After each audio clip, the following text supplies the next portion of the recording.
Isang magandang gabi sa ating mga kabayan dito sa Middle East and the rest of Asia, pati na rin dyan sa Europa. And a very good morning naman sa ating mga ka-Web3 sa kabilang panig ng mundo, the United States of America. Muli nating balikan ang ilang mga bumidang balita sa mundo ng Web3 nitong nakaraang linggo. Mga balitang sinubaybayan at sinundan ninyo para malaman ang mga kaganapan sa Web3 at crypto world. Simulan natin sa balitang susuportahan ng Multicoin Capital ang US Senate candidates na pumabor sa cryptocurrency.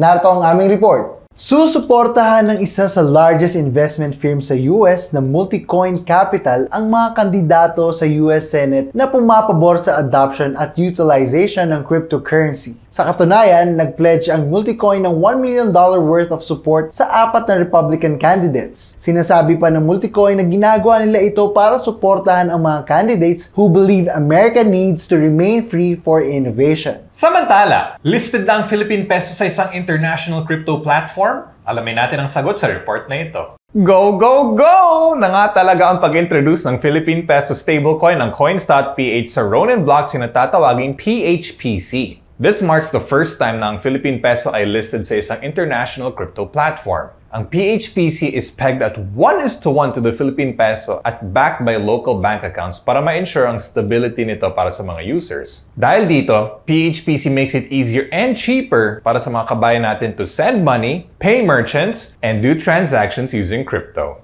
Sa Pinas naman, Russian hackers humaharap sa 23 counts of cybercrime.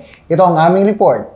Mainit-init pang balita ang pag-file ng criminal charges ng Coins.ph sa 2 Russian hackers na dating consultant nila sa pagnanakaw ng 340 million peso worth of XRP tokens sa nasabing exchange. Di umano ay naganap ang hacking last October 2023. Ang isa sa mga hackers ay nahaharap sa 23 counts of cybercrime na may bail na 120,000 pesos per crime at ang isa naman ay nahaharap sa 3 counts na may kaparehong bail. At rounding up our news this week ay ang balitang special guest si Donald Trump sa paparating na Bitcoin conference sa Nashville, Tennessee. Ang mga detalye sa aming report. Yee! Patuloy pa rin ang pandiligaw ng presumptive US presidential candidate na si Donald Trump sa mga botante. This time ay magsasalita naman siya bilang isang very special guest sa last day ng gaganapin na Bitcoin conference sa Nashville, Tennessee. Inaasahang this will enhance his image of a cryptocurrency booster as he is expected to deliver a 30-minute speech na magpapakita ng solid pro-Bitcoin policies ng Republican Party. At yan ang mga mainit na balita at bumidang happenings sa Web3 this week. Ako po si Adrian. At ako naman po si Sheprod. Magkita-kita tayo muli to give you what's hot and what's trending dito lang sa inyong pinagkakatiwalaan pagdating sa Web3 news and happenings.